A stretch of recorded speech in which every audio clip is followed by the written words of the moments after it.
Hey, muy buenas tardes a todos youtubers. Hoy en un nuevo video de Camilo Acosta hablaremos sobre el unboxing, ¿vale? Este unboxing es muy especial para mí. Bueno, sé que soy nuevo en YouTube. Bueno, a ustedes les gustarán mis videos. Y para empezar comentando, les empezaré hablando que voy a empezar a subir Minecraft, ¿vale? Y de más adelante empezaremos a conocer mi canal, ¿vale? Bueno, primero que todo les voy a hablar sobre Minecraft. Voy a hacer 2 semillas de Minecraft. Mentira, vamos a hacer una. Porque Xbox me queda imposible conseguir, bueno, el jueguito. Bueno, de computador exactamente la estaríamos iniciando en... No sé, chicos, de verdad, cuándo decirles, pero yo les prometo que en un futuro, en un gameplay, subiré Minecraft, ¿vale? Bueno, cuando empecemos a subir esa semilla vamos a hacer muchas cosas. Bueno, y también les subiré Need for Speed Most Wanted, Prototype, tal vez, es un juego conocido, espero que ustedes los conozcan. Bueno, en el canal lo conocerán, tal vez yo lo pueda hacer, ¿vale?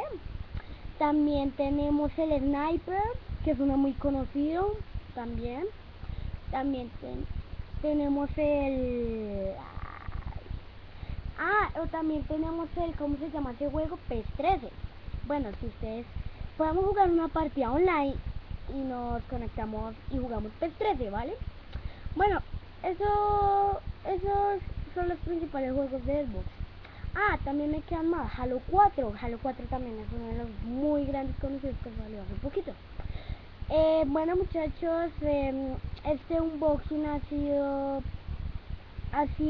uno de los mejores por el audio, ¿vale? ¿Cierto?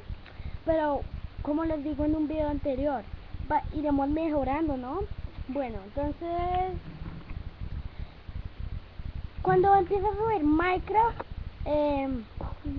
no voy a aceptar tantas peticiones en Xbox Live de Xbox. Pues puede ser que lo suba, pero chicos, les digo que no voy a subir tantas peticiones. Es que yo me voy a tardar chorrocientas mil horas aceptándolas, muchachos. Espero que me entiendan. Pues aceptaré poco a poco, pero créanme, yo no puedo aceptar tantas peticiones. Es que vocabulario, como sea. Bueno, bueno, ustedes saben que yo no pido likes. ¿Por qué? Porque yo no sé de qué elijo. Los que eligen son ustedes. Y si se quieren suscribir, pues suscríbanse a mi canal, y mi canal sea más a conocer. Bueno, en futuros gameplays ya empezaremos a subir Minecraft, espero que me entiendan. O sea, mínimo no me demoraría mucho descargando el Camtasia o el Frap, que son los principales programas de grabación que se usan en YouTube. Entonces, espero que les haya gustado el unboxing y bye bye.